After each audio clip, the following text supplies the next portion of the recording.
Bonjour, comme vous pouvez le voir, chaque jour nous recevons notre programme pour la journée. Plus de tout le programme détaillé de la journée avec les horaires, il nous indique où nous mangeons le midi ou le soir. Suite à un problème technique, nous commençons cette première excursion avec 1 heure de retard, mais seulement 20 minutes de retard au retour. Donc nous avons zappé toute la partie Ajaccio à pied. Vous remarquez les couleurs des maisons, ces couleurs jaunes, ocre, orangées, ce sont des teintes que l'on doit à la République de Gênes en fait. C'est les Italiens, on va dire, pour faire plus simple, qui vont donc aménager des ports sur le bord des côtes de Corse et notamment la ville d'Ajaccio. Les deux places principales d'Ajaccio. La couronne impériale. Voilà, la couronne impériale éclairée les soirs d'été de centaines d'ampoules, notamment à la vis, c'est un style baroque que l'on va retrouver. À droite, pour ceux qui ont quelques deniers à dépenser, c'est le casino municipal. Voilà un bâtiment de style néoclassique. Ça, c'est un style qu'affectionnait particulièrement Napoléon III. On doit beaucoup de choses à Napoléon III, beaucoup plus qu'à son nom, si je peux dire. Sanguinaire, on y verra une tour génoise. Je ne sais pas si vous en avez entendu parler, ceux qui ne sont peut-être jamais venus ici ne le savent pas forcément, mais la République de Gênes avait voulu construire des tours à partir du XVIe siècle pour pouvoir surveiller les côtes et les faire garder ces tours génoises par deux gardiens, qu'on appelait des torreggiani, qui faisaient des signaux de feu pour prévenir les populations en cas de danger. En face, c'est la rive sud. C'est une rive qui va développer beaucoup grâce au tourisme dans les années 65-70, jusqu'à ces îles qui sont évidemment inhabités. Ce sont des tombeaux qui sont un peu à l'extérieur du cimetière. Voilà, D'accord. C'est ce qu'on appelle le cimetière marin. Je ne sais pas s'il est bâti face à l'arrière. Et vous voyez comment sont constitués nos tombeaux. C'est en fait un système de caveaux avec plusieurs caveaux à l'intérieur de chaque chapelle, parfois des chapelles très très massives. C'est vraiment comme ça que nous on exprime le culte des morts, c'est de se rassembler, on n'est pas le descendant. Véritablement enterré et mis au tombeau. D'ailleurs, la formule sacrée dit la mise au tombeau des défunts. Et donc, la pratique d'enterrer, un peu d'incinération, ça vient dans les pratiques, mais c'est quand même pas le plus répandu.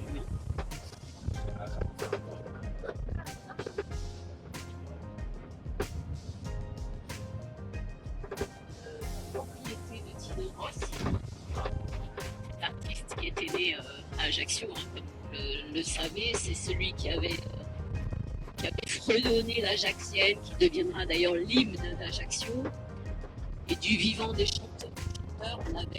C'était en 1983, on avait beaucoup de fêtes dans les cabarets, son et guitare, etc., organisés par les fans de Tino Rossi, bien sûr, et des soirées cabarets comme ça qui ont fait la renommée. La propriété, qui se trouvera sur notre gauche, et bien se trouve la plage Marinella, du nom d'une des célèbres chansons interprétées par Tino. Alors Tino, il est né dans la rue Fesch d'Ajaccio, c'est la seule rue piétonne d'Ajaccio, les projets quoi. Voilà, on voit bien les îles sanguinaires, vous voyez la plus importante sur la gauche avec le phare. C'est un phare dans lequel a séjourné Alphonse Daudet. Vous savez, le fameux écrivain qui avait écrit notamment les lettres de Bonmoulin. Et bien, certaines lettres de Bonmoulin, certains de ses textes, de ses nouvelles, ont été écrites ici, dans le phare que vous voyez. Aujourd'hui, évidemment, il est inoccupé, il est à la location chez Voici d'Ajaccio.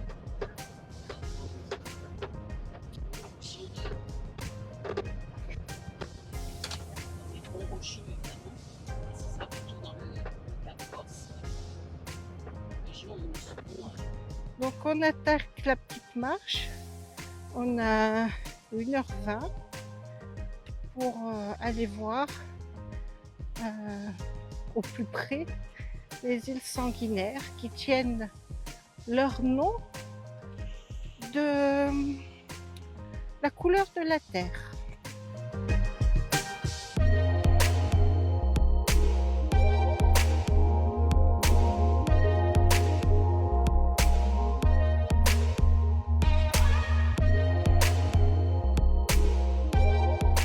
Allez, j'attaque, je ne sais pas si j'irai jusqu'au bout, je tente de faire la montée. 20 minutes aller-retour, on prend le jaune promenade du littoral. Facile, et des marches et de la pente. Pas sûr que ça soit si facile que ça. Allez, on y va.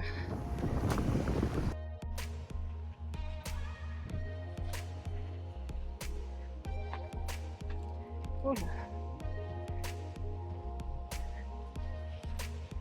Allez, ça monte.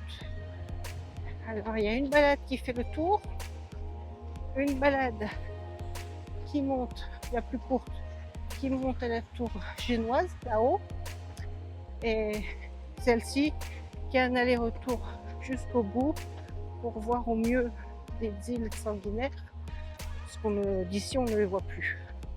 Donc il faut contourner la tour génoise. Je me demandais ce que c'était ça. Les arbustes du maquis couchés par le vent.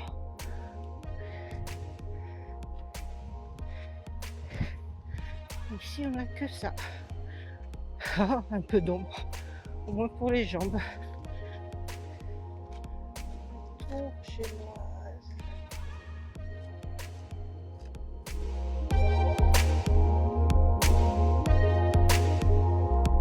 Donc le sentier qui va à la tour, il est fermé. Vous partez de là. Il est fermé. Et là on voit bien. Après si on s'arrête là, ça va. C'était pas trop long.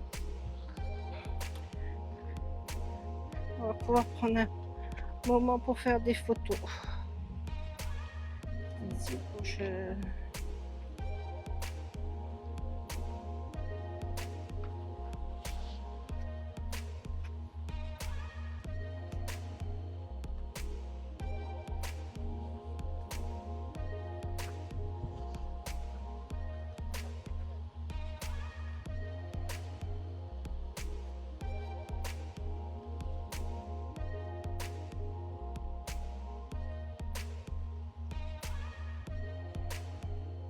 manque un bout.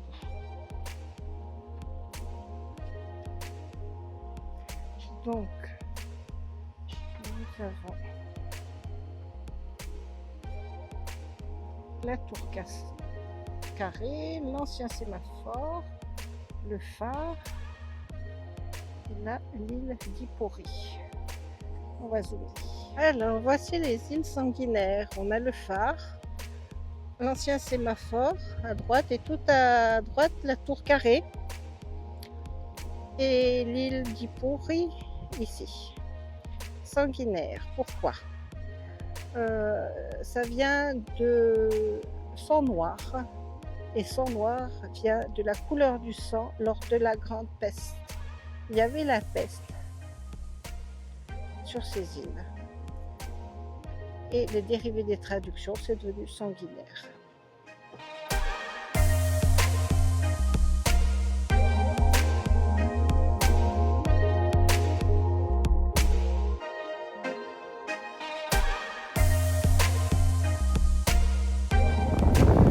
Avec la chaleur qui fait, la couleur de l'eau, on aurait plus envie d'être là en bas, sur ce sentier. C'est vrai que c'est très joli, les couleurs dans ce sens. On n'a pas le soleil dans les yeux, donc on voit plus. Oh, on aperçoit vraiment au loin la mer.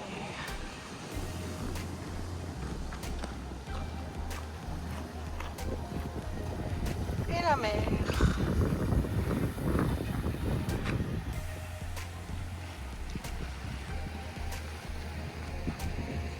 Et la tour génoise.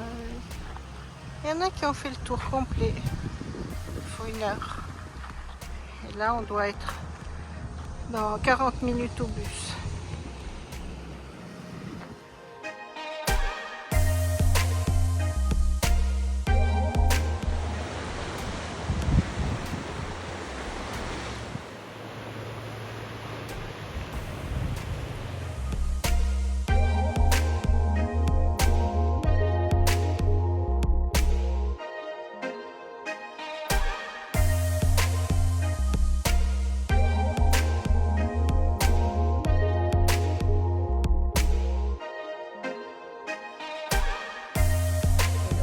très touristique et très, La ferme désormais piscicole. fréquentée, la rive sud d'Ajaccio. Alors Ajaccio, en demandant l'autorisation au chanteur lui-même.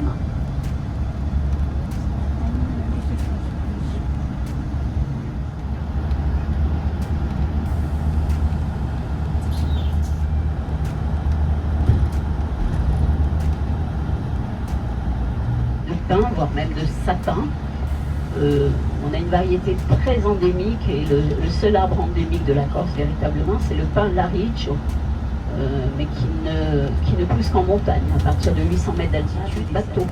Étant donné sa droiture et le fait qu'il soit sans nœud, ça a permis à beaucoup de populations de la Méditerranée à s'intéresser à cet arbre pour la construction des mâts de bateaux autrefois.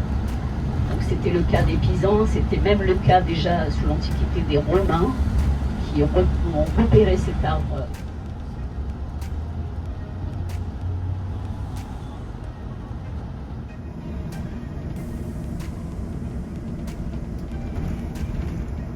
Vous voyez qu'ici la zone est granitique, on parle d'une variété de granit que l'on appelle le porphyre. Ça concerne toute la région ajaccienne et même plus au nord. Vous verrez demain, pour ceux qui viendront dans les calanques de Piane et le golfe de Porto, on part à la journée. Demain, vous le savez, on a prévu une excursion qui va durer toute la journée, puisqu'on déjeune au restaurant à Porto demain entre midi et 13h. Là-bas, c'est aussi très granitique et ce granit vient public de longues promenades. Les Ajacciens disent qu'ils ont la promenade des Anglais.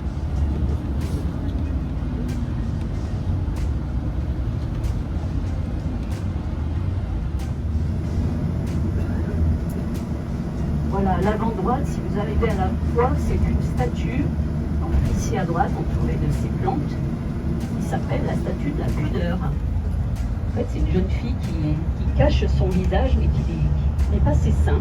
Elle montre ses seins, mais pas son visage. On l'appelle ainsi. C'est une statue en granit, en porphyre. On approche de la caserne militaire de l'armée de terre, la caserne Rossetti. Vous allez découvrir à l'avant-droite. Donc on revient dans le centre-ville d'Ajaccio. Et le général Rossetti, héros de la Première Guerre mondiale, est représenté par cette statue que vous voyez là.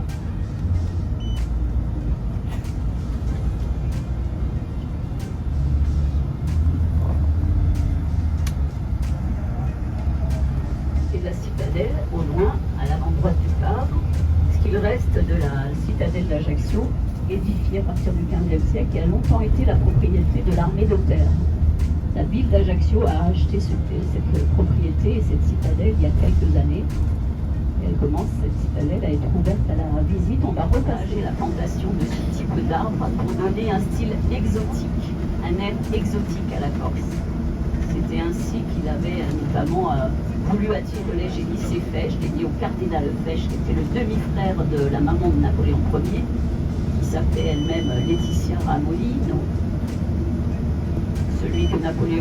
Celle que Napoléon a lui-même appelée Madame Mère.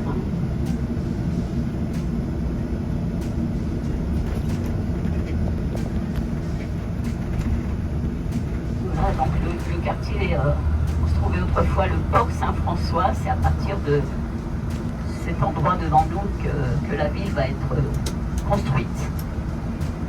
Aujourd'hui, on parle de la plage Saint-François. Autrefois, c'était le quartier Saint-François qui va faire naître la ville d'Ajaccio. C'est une cathédrale dédiée plus exactement à l'Assomption. L'Assomption de la Vierge célébrée le 15. C'est Monsieur Champagne. On est invité, je ne vous ai pas dit, en genre de place publique. Devant nous, c'est une statue encore de Napoléon, mais il est représenté comme le premier consul romain, toujours la toge romaine, entouré de 4 lions. Et il s'agit de la place Foch, qu'on appelle également la place des Palmiers. On pourrait même dire la place de la mairie, parce que la maison rose à l'avant gauche, c'est la mairie d'Ajaccio. On appelle aussi la maison carrée.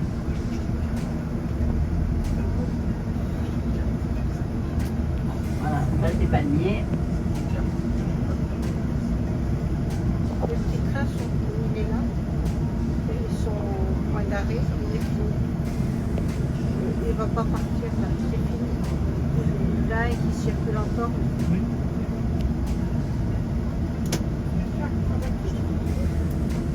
Et un peu plus loin, c'est le bus panoramique. Voilà. À l'avant-droite, là-bas, c'est la direction de la citadelle. Et le port de plaisance dédié à Tino Rossi. De la belle des océans, Lucas.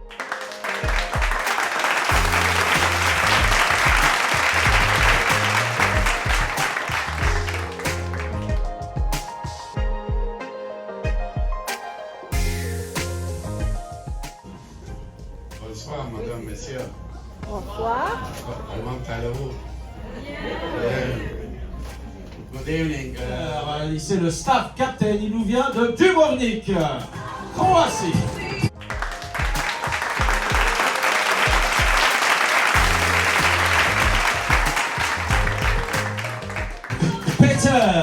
Peter, le staff captain, donc le second du commandant. Nous allons également vous présenter l'ingénieur en chef du bateau. Il vient de la ville de Dubrovnik également. Et il s'appelle Hugo, s'il vous plaît.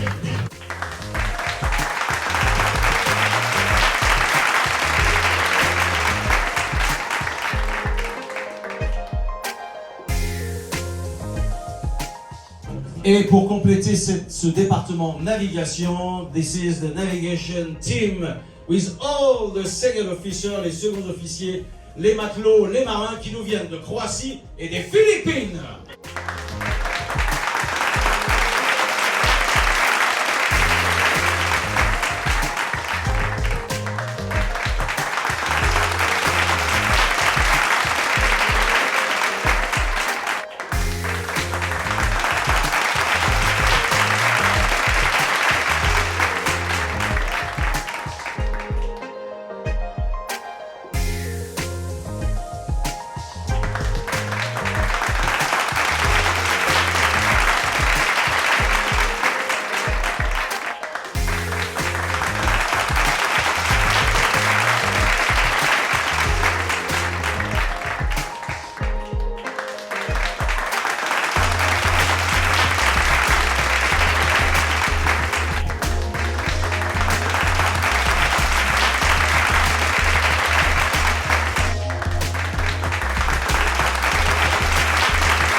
Joel Body Jasper.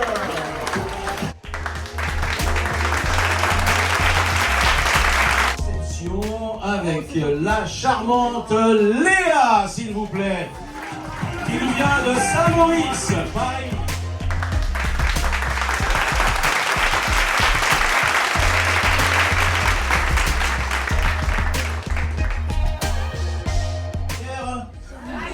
Commence, que la croisière commence. Voilà. Santé, cheers, Jubilee.